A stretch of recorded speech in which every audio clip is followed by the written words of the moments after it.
And I feel like since we've been doing press and we have met, a few bikers, it just seems like, there is a kind of, they're very proud and, yeah, kind of, yeah, that sense of community, I guess. I built this for nothing. This is our family. Thank you for having me. Congratulations on the film. And Austin, I would like to start with you. Do you think is there such thing as being too passionate about something? And what did Benny teach you about that? Oh, wow. I don't know. I guess if you're passionate about something destructive, that would be too passionate. I mean, if it's hurting somebody else, that, if you're passionate about something that hurts somebody else, so then I guess, yeah, there's that. But other than that, I think, you get one life. You might as well follow your bliss in whatever way you can.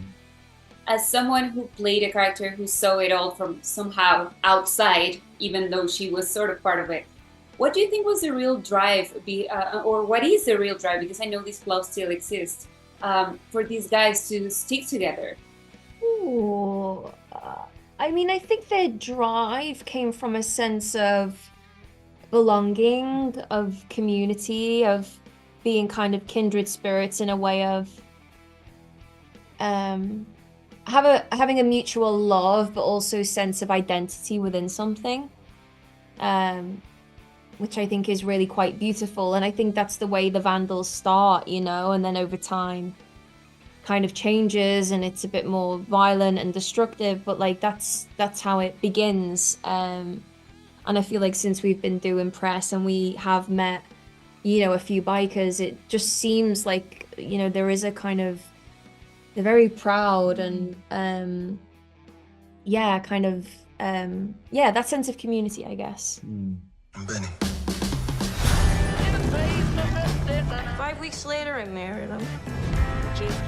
I thought I could change him, I actually wrote that everything that Benny somehow did had to do with a sense of belonging. And I think of Hollywood as somehow the Vandals as well, like as a club where people also want to belong. How do you deal with that sense of belonging in such an elite club?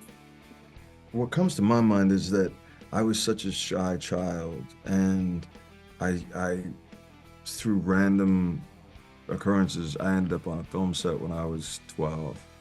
And I was suddenly around other kids that were into the things that I was in. They were into playing the guitar, and they were a little bit more vulnerable and more open to talking about certain things that I was interested in. They loved movies, and I loved movies. And so that sense of belonging, I felt at that age.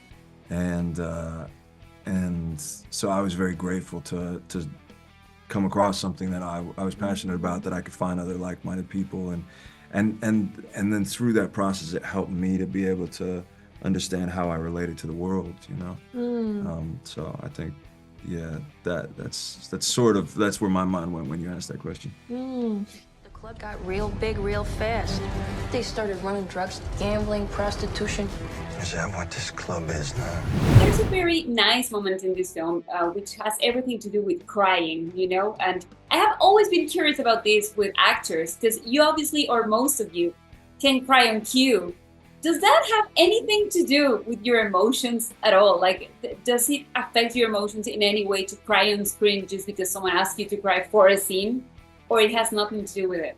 Oh, it's a tricky question. I think sometimes those moments are hard to explain, I find it quite easy to come in and out. It depends. If you've been doing that all day, then you're bound to go home and feel a little bit off.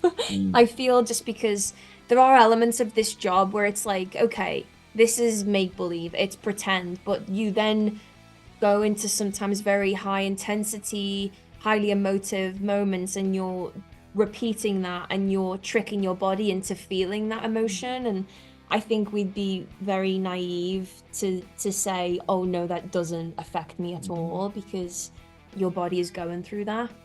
And I think it just depends on what the material is, and it doesn't always come. Yeah. Sometimes you're like I love how Austin was like, you can cry on too. No. Yeah, Guys, say no, I mean, some people can. Some people, it's like it's a physical thing that they can do that. You know, I can't. I thought you found it very beautifully though. Sometimes you have to just take a moment, I feel. And I think sometimes as actors you try and like, I've definitely had moments where I'm like, I felt like that in the bedroom scene actually. I was like, I'm trying to force an emotion here that clearly isn't right. So like to then just go, right, okay, I'm gonna step back, get out of my own way and like try and be a channel for something as opposed to like feeling like this scene calls for something. Yeah, sometimes if you set the expectation of it, it kind of sets you up for failure. Yeah. But yeah, I mean, I guess there's people who can do it technically, and then there's like, when you're having to dig into like personal things, that's when it, like, I guess when you're saying like, does it affect you emotionally? But sometimes that can be therapeutic in a way, because then you're like, you're having the same, your nervous system's having the same experience as a good cry, you know? Yeah. So sometimes it can be, you know, you're just tired afterward. But Guys, thank you so much for your time and congratulations on the film. I loved it. Have a great day. Have a lovely day, Gabby. If he wants to ride a bike, he'll ride a bike.